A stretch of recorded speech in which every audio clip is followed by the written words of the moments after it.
Here with Chris Bergeron, head coach of Miami. Red Hawks come up short tonight, 2-1 at Michigan State. And coach, very similar situation. It felt like in the third period as yesterday, a 1-1 game for the third period, and just kind of needing that late goal for the Spartans. What was your impression, just kind of the way the third period unfolded? Yeah, not just the third period last night, but the third period the last Sunday, or 2 Sundays ago, we played at Ferris, at a 2-1 lead going in the third period on the road. Obviously showing a team that doesn't know how to finish games.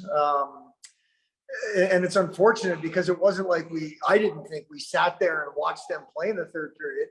We made way too many mistakes that didn't always end up in our net. Did not always end up in our net. Ludwig had a good game, but a couple of mistakes in third period ended up in our net.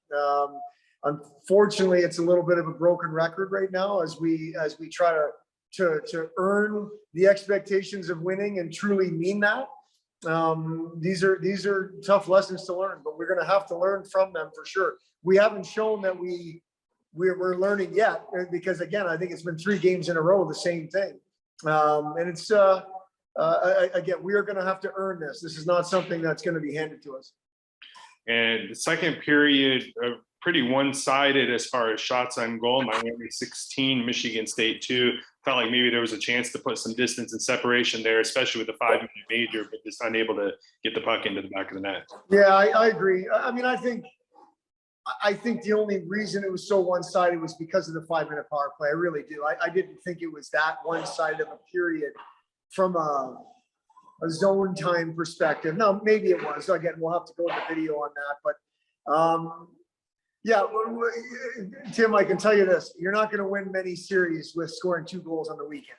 And this puts us back in the same conversations that we've had over the last couple of years, that offense has just been really, really hard for us to come by. And so far through 4 games, with the exception of 1, offense has been hard for us.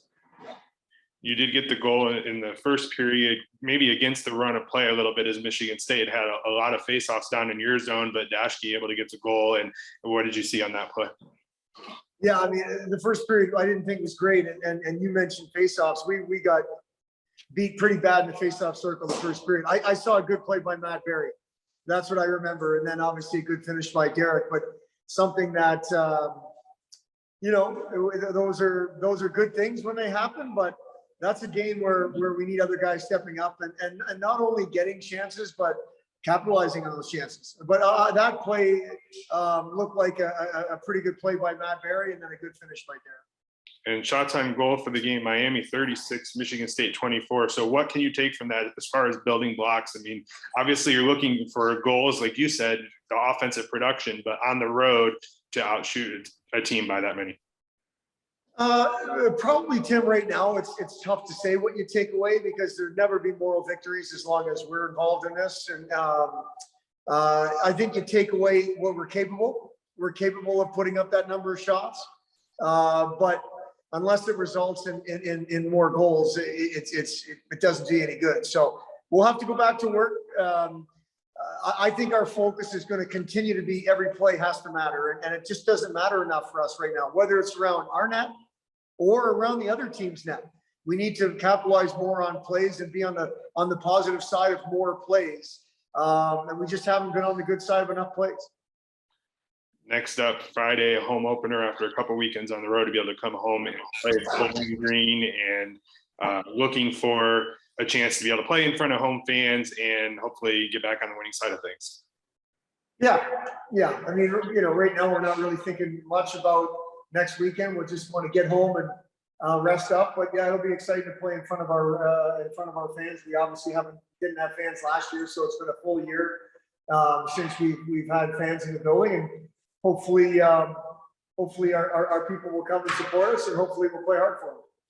Thank you. Appreciate the time, Coach. Thanks, Tim. Appreciate it.